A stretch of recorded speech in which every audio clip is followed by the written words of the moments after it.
Aba is good, always. Babasahin ko po sa inyo ha.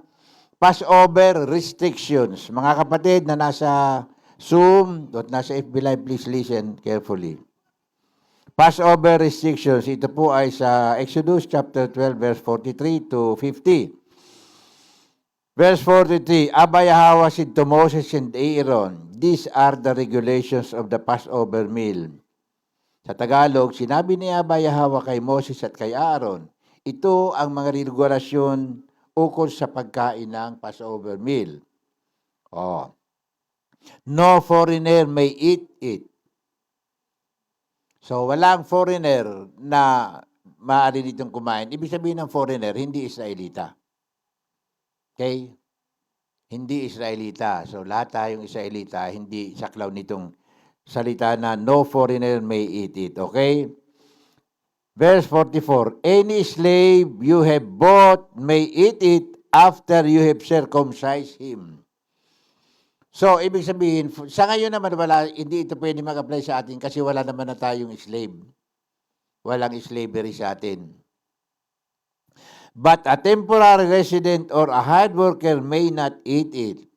So, yung pong ating mga builders, mga temple builders, mga temporary workers natin na hindi Israelita, ay hindi po pwedeng kumain. Okay? Hindi pwedeng kumain. Katulad halimbawa, yung lahat ng temple builders natin na galing po sa Camarines Norte, hindi sila pwedeng kumain. Okay, pero yung mga builders natin, na mga kapatid natin, lahat sila pwedeng kumain. Okay, hindi po nag-a-apply yung circumcise. O, diretsyo natin. 46, it must be eaten inside the house. So, kakainin talaga natin ito doon sa place na itinalaga natin. Ano po? Sa inyong mga bahay, o sa inyong house of prayer, o kaya dito sa Mount Zion, dito sa temple. Oh. Take none of the meat outside the house. So, ibig sabihin, wala po tayong pwedeng ilabas. Ha? Walang pwedeng baunin pag-uwi. Walang binalot. Do not break any of the bones. Mga kapatid, do not break any of the bones. Wala kayong pwedeng baliin, putulin na buto. The whole community of Israel must celebrate it. O, tinamalinaw ito, the whole community of Israel must celebrate it. So, lahat. Ibig sabihin, lahat ng Israelites ay dapat kasali. Okay. Ibig sabihin, sa salitang ito, pwede kahit hindi ka tuli na ikaw ay Israelita. Dahil kanina, sinasabi kanina ay any slave you have bought may eat it after you have circumcised him. So, nag-a-apply lang yun po doon sa foreigner o doon sa slave.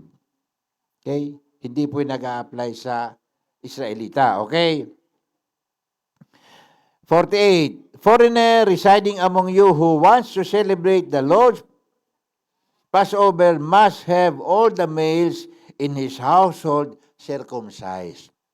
Kaya itong circumcision na ito, para makakain ng Passover meal, nag-a-apply lang po sa mga foreigner. Okay? Sa mga foreigner. Meron pa itong classification. Then he may take part like one born in the land. O, kailangan ma-circumcise para lang siya pwedeng makakain doon sa Passover meal. Okay. No uncircumcised male may eat it. Nag-a-apply po ito dun sa foreigner. Ha? Hindi sa Israelita.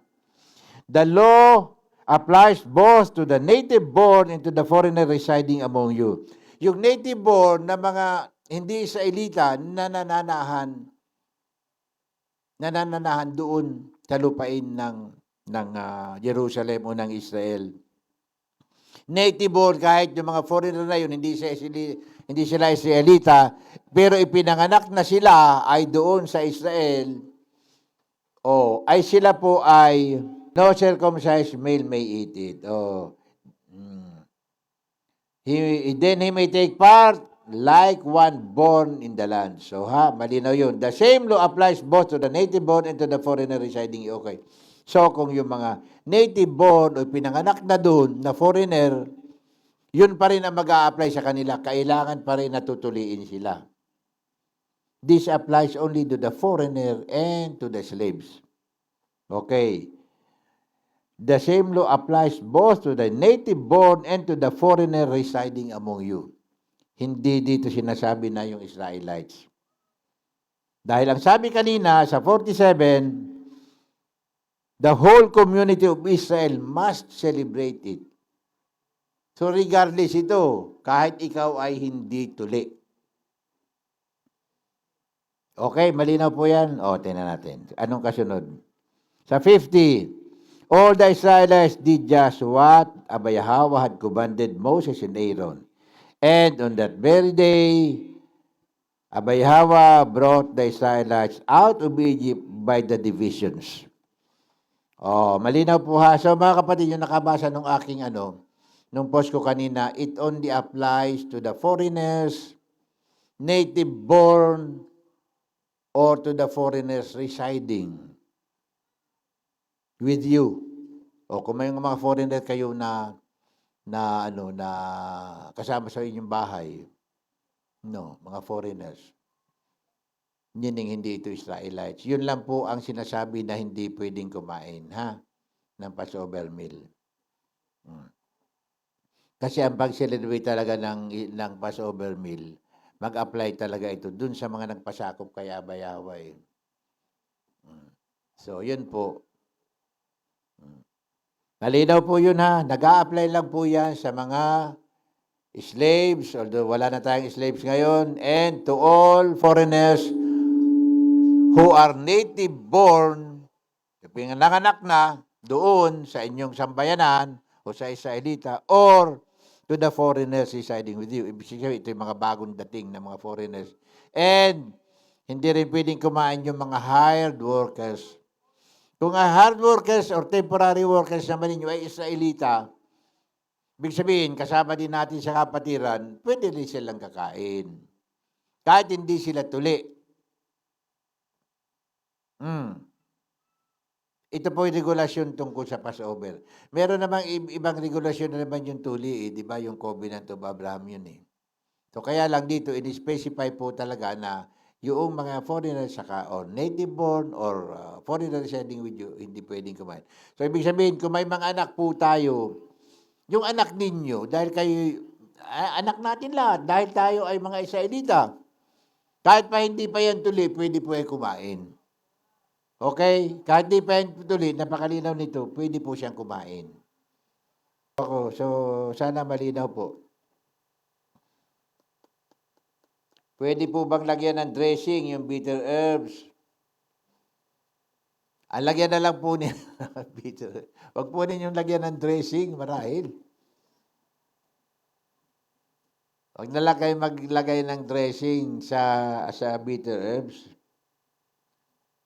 Yung mga guest, ayun nga po kung may mga guest kayo, that means though your guests are foreigners, hindi rin sila pwede because they are foreigners. Hindi sila pwede. Meron nga ditong isa ang sinasabi dito, kung ikaw ay foreigner at gusto mong kumain, kinakailangan lahat ng your whole household. Ano sabi dito? Sa 48, a foreigner residing among you who wants to celebrate the Lord's Passover must have all the males in his household circumcised. Ibig sabihin, kung may guest kayo na foreigner, hindi rin siya pwedeng kumain. Kailangan lahat ng member ng household niya ay tuli. Then they may take part like one born in the land. O, kita ninyo. Tsaka lang siya pwede. Kailangan pala yung lahat na lalaki sa sambahayan niya. O ibig sabihin, lahat ng anak niya lalaki. Sa lalaki sa sambahayan, ibig sabihin, kung meron din ito na mga kasama sa kanyang bahay, halimbawa, kanyang tawag dyan, mga katulong sa bahay na lalaki, kailangan circumcised din yun. Nalinaw po yun Ang mga, pwede po ba kumain ng Passover meal ang mga may chicken pox? Ibig sabihin ito ay may chicken pox, I think that's bulutong. Pwede kayong kumain. Di naman sinabi na may bulutong ay bawal Ang di lang po pwedeng kumain yung defiled on account of dead bodies. So yung mga ano, yung mga na-defiled, gawa na nagpunta sa lamay, kagabi, o hindi kayo nakapag ano pa, hindi pa po kayo nakapag-cleansing, defiled po kayo, hindi po. Makakapag gawa lang po kayo niyan sa susunod na buwan. Tapos sa pangalawang buwan po ninyo i-observe yung Passover meal. Hindi na po kayo defiled sa panahong yan. Okay? So, alin naman ito? Yung guest, yung pong guest, Brother Lich, yung guest po ay foreigner. Kung ang guest, foreigner talaga po yun.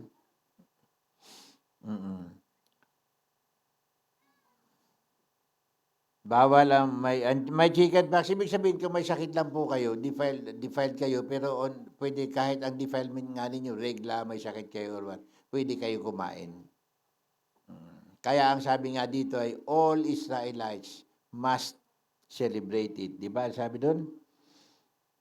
The whole community of Israel must celebrate it. Pero may kasunod yun na sinabi na yung mga on travel, hindi sila.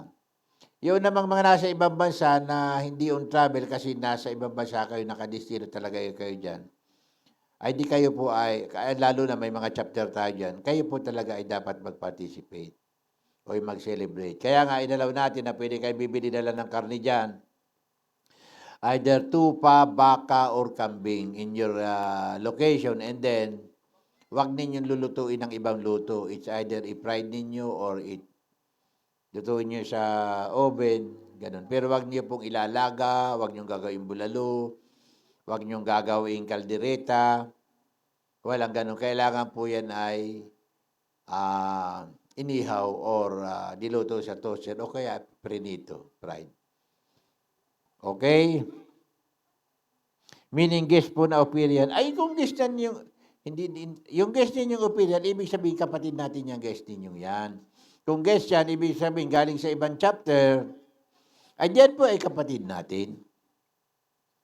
Pero kung ang guest na sinasabi ninyo ay hindi natin kapatid, nagpunta lang dyan sa inyo, nagpunta lang, Brolis ay hindi natin kapatid, naging bisita mo dyan, hindi siya pwedeng kumain.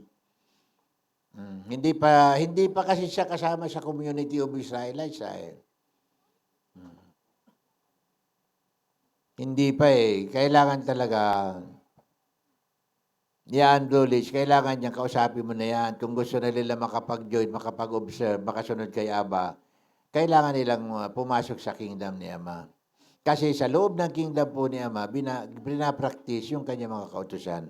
Particularly sa pinag-uusapan natin, ito mga feast, ito mga kapistahan, ano po. Kaya nga yung iba nating kapatid na may sakit na hindi makapunta, kaya nga sabi natin, pwede ninyong dalhan doon sa kanilang bahay. Hindi makapunta, may sakit, bedridden. Pwede ninyong dalhan doon at na mga kapatid natin at pakainin ninyo. So, dalhan ng kapirasong karne, dalhan ng bitter herbs, dalhan ng unleavened bread. Huwag niyong kalilimutan mga kapatid yung unleavened bread po Ayan. Yung mga mahal natin sa buhay na wala pa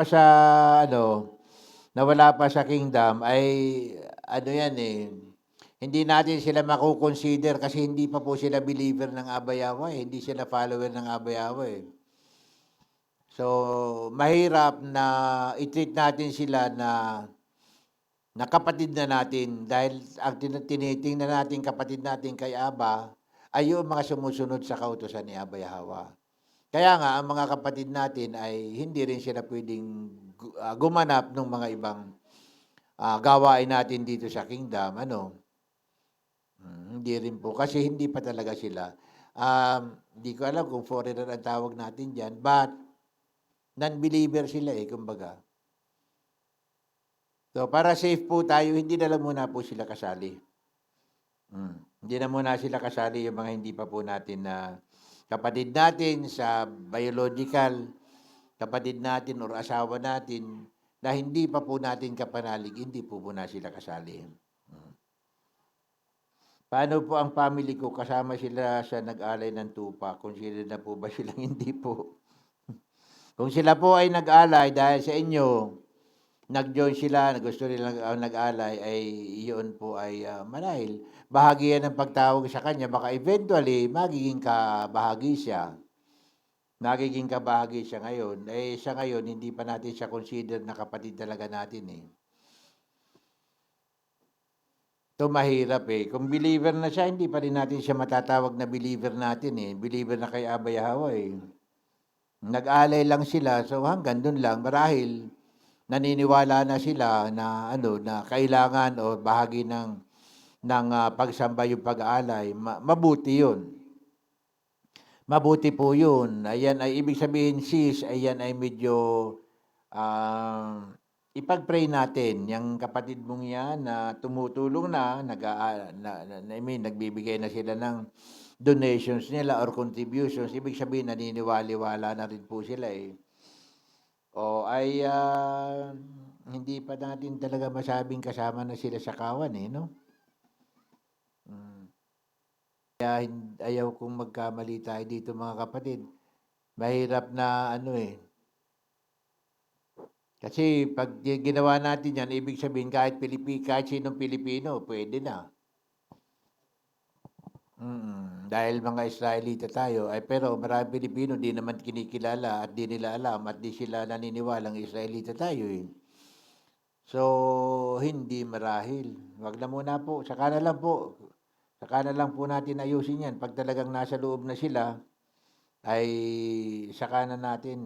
May restriction kasi.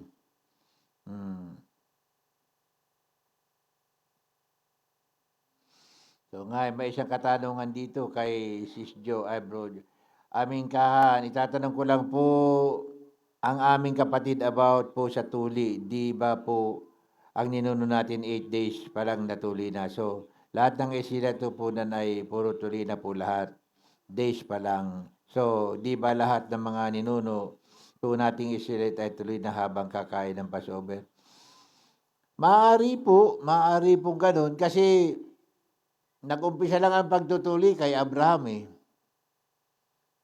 Ay, di niya nga, digat si Moses nga eh, hindi nga agad pinatuli yung anak niya eh. O, di ba natandaan niyo yun, yung kasaysayan doon ni Moses, yung anak niya eh, kaya nga pinuntahan siya, mali pa yung pagka-translate doon, papatayin daw, si Aba daw ang dumating, hindi po. Duguan yung kaya nga nagtuli na yung di ba yung asawa?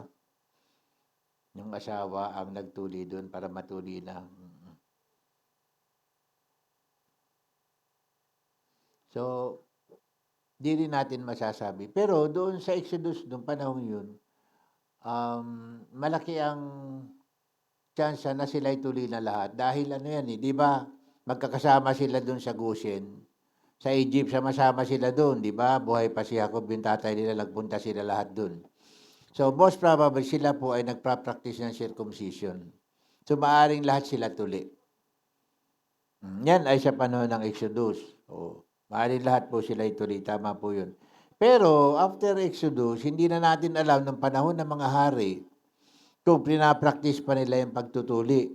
Kasi lumalabas halos lahat ng hari. Yung mga tao na naging hari, mukhang ang dami nilang violations eh. Kaya nga, sa kasaysayan, maraming may nakasulat diyan na hindi na alam ng mga Israelita na meron palang kautusan eh. Kaya nga nung basahin sa kanila, nakuha yun eh, dun sa nalalagyan sa loob ng temple eh. Nung mabasa yun, saka lang nalaman ng mga Israelita na meron palang kautusan si Abay Hawa, kaya iyak nga sila ng iyak eh. Kasi ang mga hari po nun talaga nagpabayana kay Abay Hawa, nagpabayana sa kautusan, hindi na sila gumanap. Nag-umpisa yan sa panahon ni Solomon. Na ang utos nga sa kanya ay specific yung mga utos sa kanya eh. Pero halos lahat yun hindi sinunod ni Solomon eh. At sa buong kasaysayan na ni Solomon, wala na rin nasasabi doon na sila ay naganapan ng mga ibang gawain eh. Sapagkat nung siya magtanda-tanda na, wala na, napunta na siya sa mga religion o paniniwala ng mga asawa niya, 1,000. 1,000 utak ba naman ang kumain sa utak ni Solomon. Kaya wala siya, nakorap na siya. So, Sis Maribel, wag muna po nating i-consider yun, ha? Na ano, pero yan po yung magandang sign na maaaring maunawaan niya at tawagin siya ng Ama para maging bahagi po ng kingdom. Wala naman na si Jenny, wala na po kasi tayong baptism. Wala na po tayong baptism kasi lumabas at kung natandaan niyo yan, nakuha natin yan, na-research po natin yan at tinalakay na natin yan ilang mga Zoom program natin, tinalakay na po natin yan, kapatid. Yung tungkol sa baptism, tungkol sa water baptism, na nanggaling talaga po yan, hindi po yan gawain ng mga Israelita, kundi po gawain po yan ng mga even before Babylonian time. Ginagawa po yan ng iba't ibang mga ano nun, grupo-grupo, mga kulto-kulto ng pagbabaptize niyan. At diyan po ay nakuha ng mga Greeks. Diyan po ay nakuha nila practice nila, ginawa na nila, ilulubog ka sa tubig. Hindi po yan ang paglilinis. Ang malinaw po kasi na pagpasok natin sa covenant, yung ginawa po nila Moses, na kung saan ay, noong basahin yung mga kautusan, basahin yung mga kautos sa kanila, at sinabi ng Ama na ano ang sasagot nila, doon nila isinagot na, opo, lahat ng sinabi ni Abay Hawa ay susundin po namin. At sila ay winisikan ng dugo ng baka.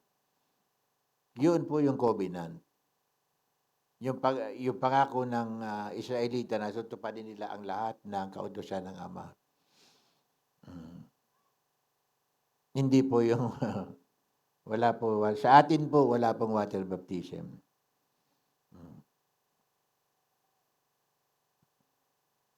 So, yung mga anak po natin, kung yung mga anak natin na, anong tawag mo dyan, hindi nabaptize, kung yung mga anak po natin, ninyo, na hindi pa nababaptize, kasi nga, or nakli-cleansing, kasi ang schedule nga natin ng cleansing, hanggat maaari, ay before the Feast of Tabernacle, before the consecration ng ating temple, lahat tayo magwiwisik tayo ng dugo ng tupa.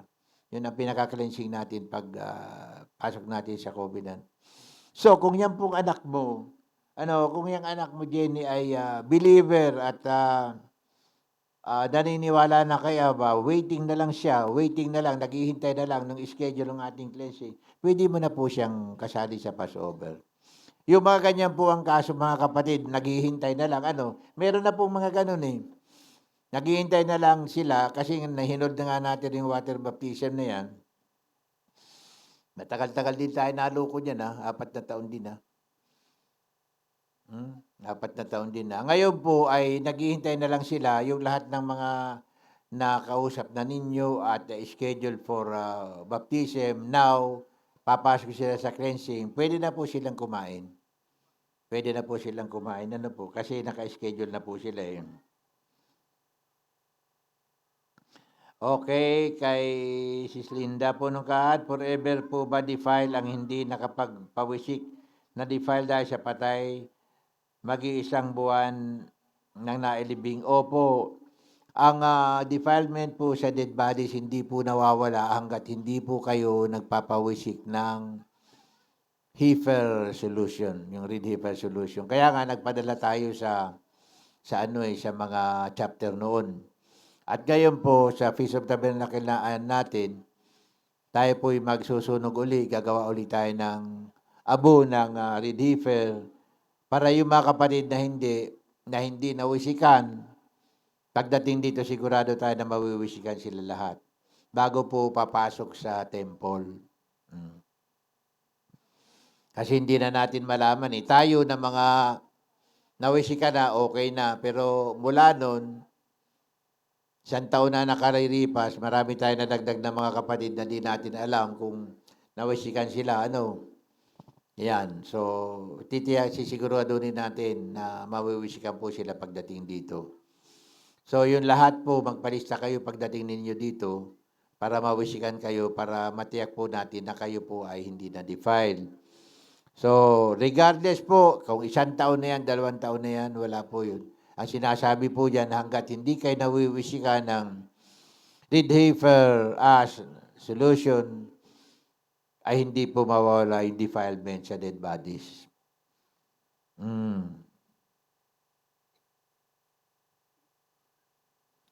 Yan, meron naman dito. Pagkatapos po ba natin mamaya, pwede na kayong umuwi at doon na lang kami magsama sa chapter namin sa Sutrukod chapter po. Okay. Pwede po kung gusto po ninyong umuwi na at doon na kayo magpapatuloy ng Sabat. Yung kasing Sabat natin ay